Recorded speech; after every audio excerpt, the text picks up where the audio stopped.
are 5 things I don't care about after teaching for 25 years. Number 1 is homework. I haven't assigned homework in well over a decade, and here's why. You have 2 kinds of kids, the kids who get it and the kids who don't get it. And don't tell me you have kids who kind of get it, because if they kind of get it, they don't get it.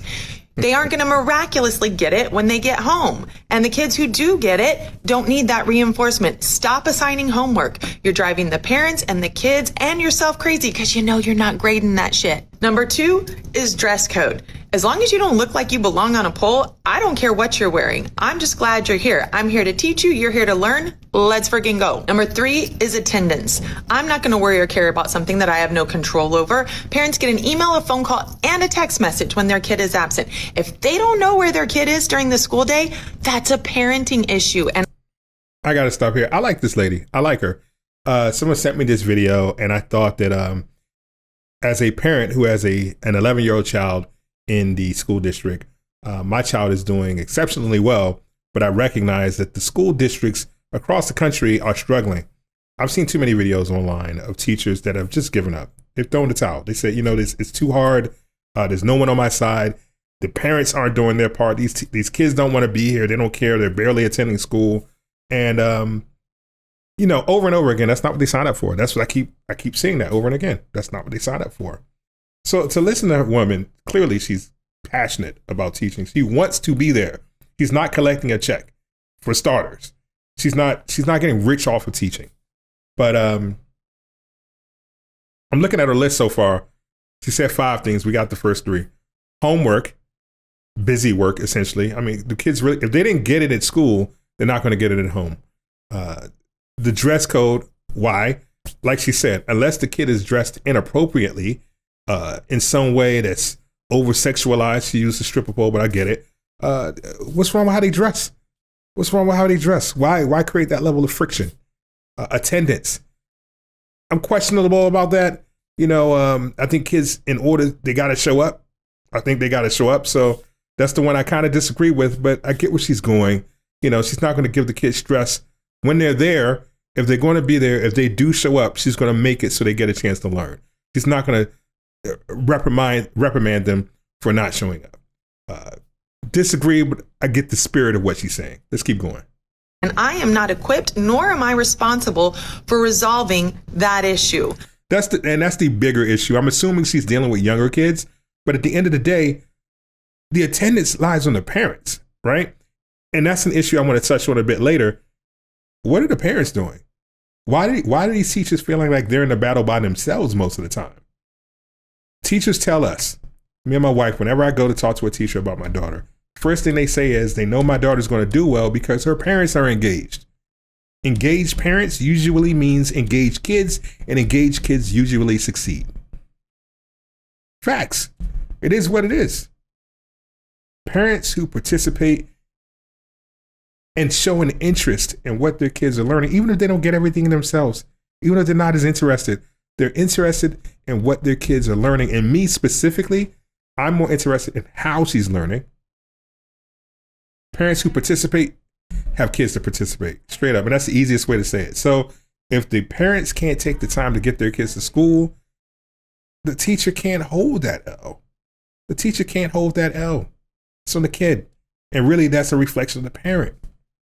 So again, I like what she's saying. I get the vibe, but let's keep going. I'm going to teach the kids who are here. Number 4 is cursing. I don't care about cursing. I don't have time to care about cursing. And the time it would take me to write up a kid for cursing, I could go to the bathroom, make copies, check my email, call a parent, upload grades, write my lesson plans. There are 1,000 things I could do in the time that would take me, and I'm not interested in writing. This lady's a renegade. I respect it. I respect it. Look at the teachers we admire in movies and in history. Look at Joe Clark, right? Joe Clark was a rebel. They used to call me Crazy Joe, but now they call me Batman. Lean on me, right? This guy took what he was given and took a hard line to change the rules. Yeah, maybe the movie over-dramatized it, but the point is that he had to break the rules in order to engage the kids, right? We've seen 1,000 of these stories. This teacher's following the template, right? Here's the real question I want to ask. Here's the real question. How do we get to the point where doing right by kids feels like breaking all the rules, right? A teacher has to disregard homework, disregard dress code, disregard attendance, and turn a deaf ear to cursing, as long as it's not disrespectful. Turn a deaf ear to cursing, because I'm assuming she means casual conversational cursing, right? I don't let my kid curse, but there are kids who that's what I didn't know how to speak. If she doesn't create that friction point and allows the opportunity for the kid to feel comfortable in the space, the respect comes later. The respect that she will get probably comes a little bit later. First, she's got to create the space, create the room so knowledge and learning can pour in. So cursing. I know some people are going to feel some kind of way about that. I don't let my kid curse. Nobody curses in the house. But I acknowledge that there are people that curse in the real world. There's a difference between cursing, just straight up vomit of the mouth, and there's a difference between how people talk casually outside of the house. Can't check people on every infraction, right? Let's keep going, because this is hot. I like where she's going. Of a kid for cursing. And number 5 is state testing. I don't care about state testing. You're going to tell me that I have to differentiate my instruction for 180 days to meet the diverse learning needs of all of my students. And then you're going to assess that learning and my instruction on one day with one standardized test? Be so for real. You know what I've heard from teachers? I've heard from teachers in the past, and I believe this. Schools are rewarded based on how kids do on tests. So basically, the funds from the government goes to the state, and the state allocates that money to the schools that do well, or sends supplies or more funding to poorer schools because they feel like they need to send more money to beef those schools up, right? But who's really getting rewarded? Because at the end of the day, the kids are taught to pass the test. They're not necessarily taught to learn. They're not taught how to think. They're taught rote memory in order to get through the specific types of questions and how to answer them for the test. They're tested to test. This is old, right? We've heard this with the SAT and all the standardized tests that people take. Old as time. I'm more concerned when I talk to my daughter about not as much getting the right answer, but how does she come to the answer? Right? I engage with my daughter. Engaged parents create engaged children. Teachers tell you that right off the bat. When I had my first, one of many PTAs, parent teacher meetings, my wife and I would go talk to the teacher, and they said they knew Adisa was going to be great because her parents are engaged. They say every kid with an engaged parent usually turns out to have a great kid that stays actively engaged and is ready for the real world. It's the parents who check out, who don't care, who don't follow what their kids are doing. I mean, that's like the bare minimum of what a parent is supposed to do. Why is that burden always on the teacher?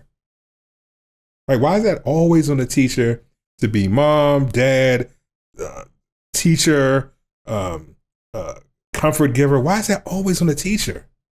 The lowest paid people have the least amount of power to do anything. It's crazy. Teachers get measured by test scores. Administrators get rewarded by points. They get measured by points. Districts, they get measured by the numbers. And the kid, they catch it from everybody, right? I just think that's wild.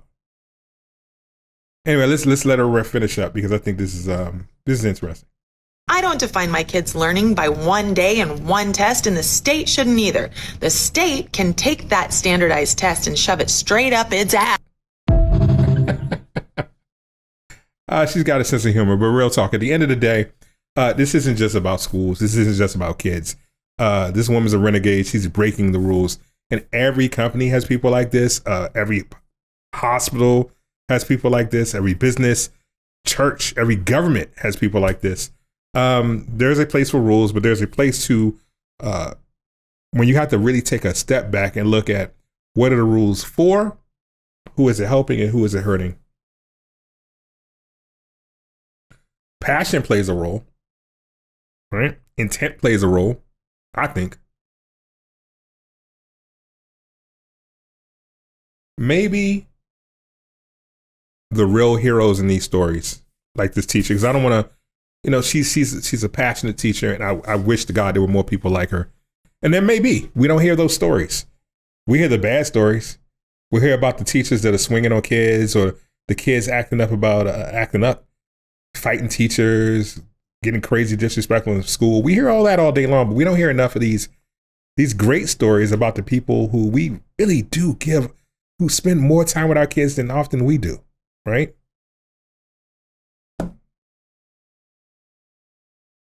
We talk about bad schools and we talk about bad kids.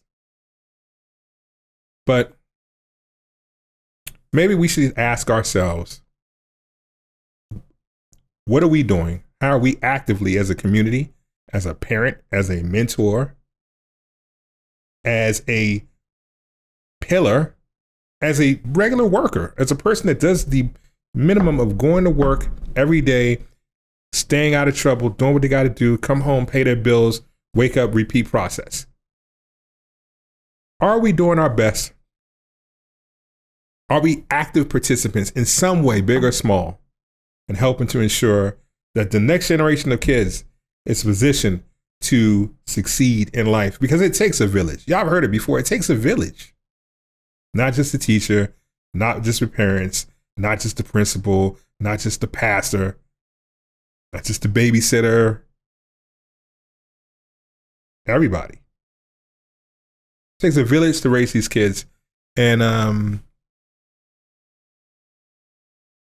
wealth, personal accountability, the first step toward all of that is taking a look at the environment of the kids that we're raising them in. Real talk. Anyway, shoot me a story. I'm looking for stories. Shoot me an email. Let me know what you think. Do you agree?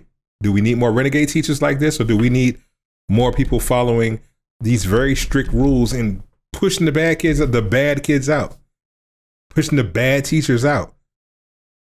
This passion overrules structure.